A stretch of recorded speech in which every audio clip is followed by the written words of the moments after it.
فرش التراب يضمني. مشتاق احمد صاحب ملازمت پیشہ ہیں.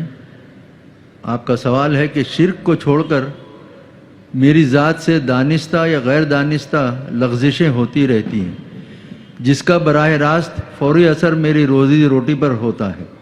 توبہ کرتا ہوں، نادم ہوتا ہوں، ضمیر بھی ملامت کرتا ہے، لیکن پھر گناہ کی کشش شجر ممنوعہ کو چھوڑے بغیر نہیں رہ سکتی. کیا انسان اس حد تک کمزور ہے؟ تدارک کیا کرنا چاہیے؟ تدارک کیا ہوگا؟ دیکھیے، تدارک تو یہ ہے کہ اپنے ایمان کو اور گہرا کیجئے، اور گہرا کیجئے، اور گہرا کیجئے.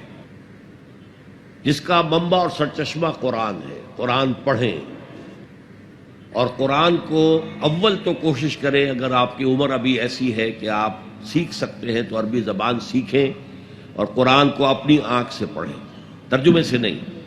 ترجمہ سیکنڈ ہینڈ نالج ہے. ترجمہ جب آپ پڑھ رہے ہوتے ہیں تو مترجم کی آنکھ سے قرآن پڑھ رہے ہوتے ہیں، اپنی آنکھ سے نہیں.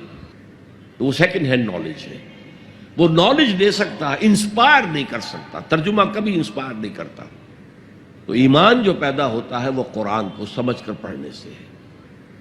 اس ایمان کی کمزوری کی وجہ سے ایسا ہو جاتا.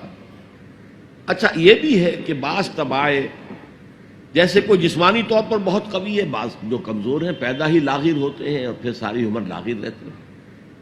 ایسے ہی اندر سے انسان کے اندر جو قوت ارادی ہے وہ بھی بعض کی مضبوط ہوتی ہے، جو فیصلہ کر لیا ڈٹ گئے. بعض کی قوت ارادی اتنی مضبوط نہیں ہوتی. مثلا بعض لوگ سگریٹ چھوڑنا چاہتے ہیں، نہیں چھوڑ سکتے. 8 مہینے 10 مہینے پھر اس کے بعد جو ہے وہ دوبارہ عہد کر گئی. تو یہ وہ ان کی جو ول پاور ہے، اسٹرینتھ آف ڈٹرمینیشن، وہ کم ہے. تو اللہ نے ان کے لیے بھی فرمایا ہے توابون خطاؤون کل بنی آدم خطاؤون، اور خیر الخطائین التوابون. تمام انسان انتہائی خطا کار ہیں. ان خطا کاروں میں وہ ہیں جو توبہ بہت کرتے ہیں. اور ایسی حدیثیں موجود ہیں کہ جس وقت آپ نے توبہ کی، ایک دفعہ اس عمل کو چھوڑنا لازم ہے. اس وقت یہ ارادہ ہونا چاہیے کہ اب دوبارہ نہیں کروں گا.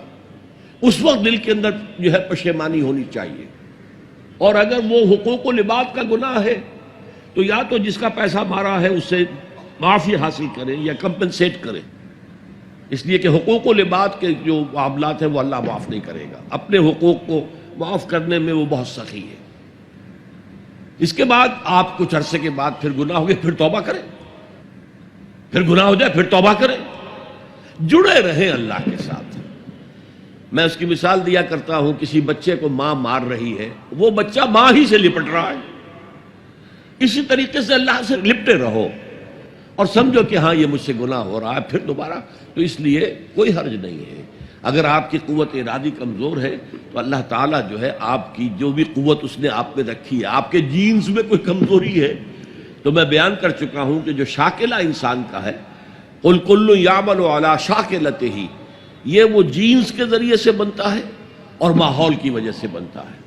لہذا اس کے اندر اندر ہی آپ عمل کر سکتے ہیں. تو اللہ تعالیٰ جانتا ہے اور ہر ایک سے وہ اس کی وسعت کے مطابق حساب لے گا.